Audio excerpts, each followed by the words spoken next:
Luke, how do we fix the background check system where things like contacts with the FBI, supposed terrorism, things like that could have prevented him from owning a gun? I want to hear your thought, but then I have a counterpoint to that I want to make.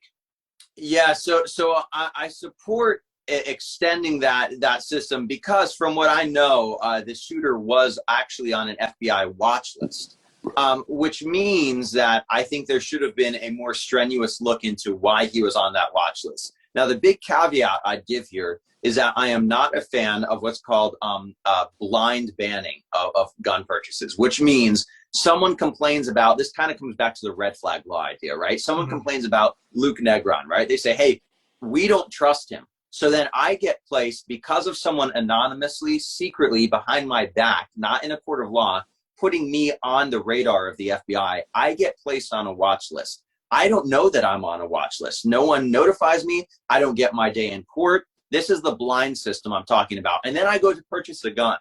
And then they say, hey, by the way, your background check, you're on a watch list. We can't give you a gun. And I go, wait, I never had my day in court. I never had my right to contest why I'm on a watch list. I never had that. I'm not a fan of that. I don't like that. I think that with you being on a watch list, with you being investigated for terrorism or something, number one, you should not be allowed to purchase a gun. But number two, you must be given your day in court. It can't be blind. It can't be anonymous tips. It has to be someone or some evidence that is being shown against you that says, until this is rectified, until we have completed our investigation of this, we can't let you buy a gun. I'm not a fan of just anyone saying, using the red flag laws, placing someone they don't like on a watch list, or the FBI, who we know is political, politically placing political opponents on watch lists and saying, oh, by the way, now any conservative can't purchase a gun. That's extremely dangerous, and we have to avoid that as well.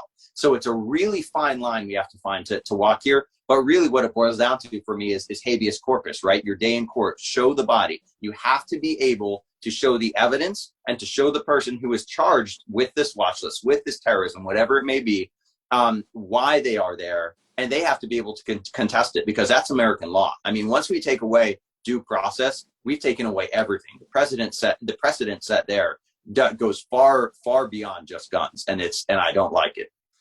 Luke, you made my counterpoint for me. I was actually going to bring that exact point up and you made it for me. And you're 100% right.